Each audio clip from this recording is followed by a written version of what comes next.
Morning news India में आपका स्वागत है। मैं हूं अंबिका। हम साथ हैं आस्था चौधरी के, जो कि मिस राजस्थान का जो ऑडिशन था और जो क्राउन था उसमें फोर्थ रनर अप रही हैं। आस्था, आप राजस्थान को ही बिलोंग करती हैं? बेसिकली मैं हरियाणा से बिलोंग करती हूँ, बट मेरी जो पढ़ाई है वो राजस्थान से हो रही है। आपने जब मॉडलिंग करियर को चुना तो उस समय आपके मन में क्या था? किसको देख कर के आपने इस करियर को चुना?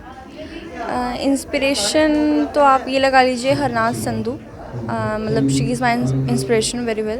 एंड सेकंड थिंग, मैं खुद से ही मतलब बचपन से शौक था करने का। तो हरनाज की अगर हम बात करें तो हम अगर लुक्स की बात करें, हम अगर फिटनेस की बात करें तो उसको लेकर के आप मॉडलिंग करियर में क्या चेंजेस चाहती हैं?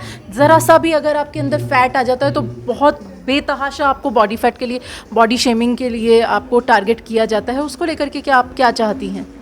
मेरा मानना ये है, अगर मॉडलिंग के अंदर कोई भी लड़की होती है तो उसको सेल्फ एक्सेप्टेंस होना बहुत ज़रूरी है आपको। और वो मॉडलिंग में नहीं, हर जो भी फील्ड है, हर लड़की को अपनी सेल्फ एक्सेप्टेंस होनी चाहिए। बेशक आपका स्किन टोन डस्की हो, आप फैट स्किन टोन के हो, कोई भी हो, अगर आप अपने आप को अपना सकते हैं तो आप बहुत कुछ कर सकते हैं आगे।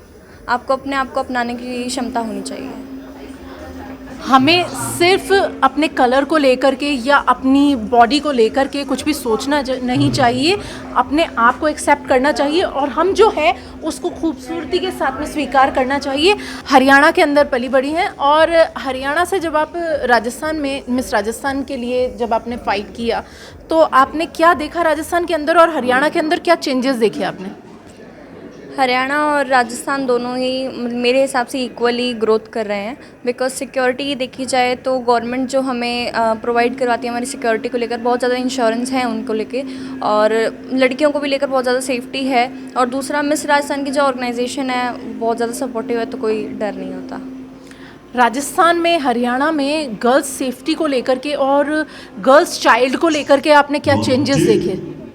अभी हरियाणा में वो घरेलू कुछ वो बोलते हैं ना, वर्ड हरासमेंट, अभी भी घर में वो सारी चीज़ें औरतों को फेस करनी पड़ती हैं। और मेरे हिसाब से अभी राजस्थान में वो चीज़ ना होकर अभी जो चाइल्ड मैरिज है वो अभी है। तो लाइक एक पर्टिकुलर चीज़ हरियाणा में और एक पर्टिकुलर चीज़ राजस्थान में। क्या चेंजेस चाहती हैं आप? कितनी जल्दी और क्या बदलाव होने चाहिए जिससे हरियाणा के अंदर भी गर्ल्स की सेफ्टी हो और राजस्थान के अंदर भी जो चाइल्ड मैरिज है वो चेंज हो जाए? मेरे हिसाब से हरियाणा के अंदर जो औरतें हैं उनको एजुकेट किया जाना चाहिए, उनको उनके राइट्स के बारे में बताना चाहिए कि आपके क्या राइट्स हैं, आपको किस तरीके से लड़ना चाहिए। जो उनको सेफ्टी प्रोवाइड करवाती है गवर्नमेंट, उस चीज़ से उनको करवाना चाहिए। आप हरियाणा में रहते हुए जब आपने मॉडलिंग का करियर चुना तो आपके पेरेंट्स की क्या राय थी और आपके जो आसपास में लोग रहने वाले थे, परिवार के सदस्य थे, उनका क्या कहना था?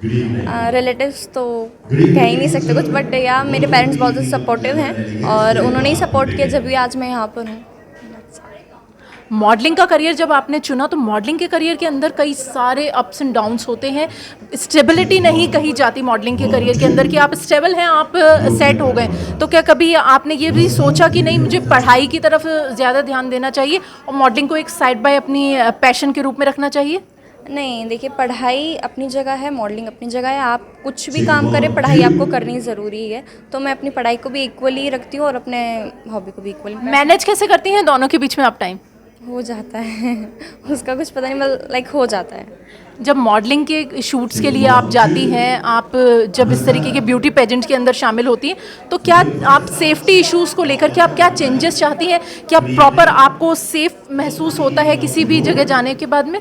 हाँ जी, मुझे प्रॉपर सेफ महसूस होता है बिकॉज मेरी ऑर्गेनाइजेशन सपोर्टिव है। दूसरा, अब आजकल कैब्स हो गई हैं, ऑनलाइन हर चीज़ आप बुक कर सकते हैं, उनके अंदर आपकी सेफ्टी इंश्योरेंस होती है पूरी तरीके से।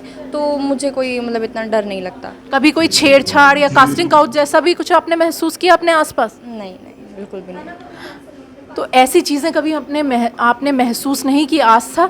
तो आगे भी आपका करियर ऐसे ही स्मूथली आगे बढ़ता रहे और आप अपनी ज़िंदगी में जो चाहती हैं वो इच्छाएं पूरी करती रहें। उसके लिए बहुत बहुत आपको शुभकामनाएं। Thank you so much.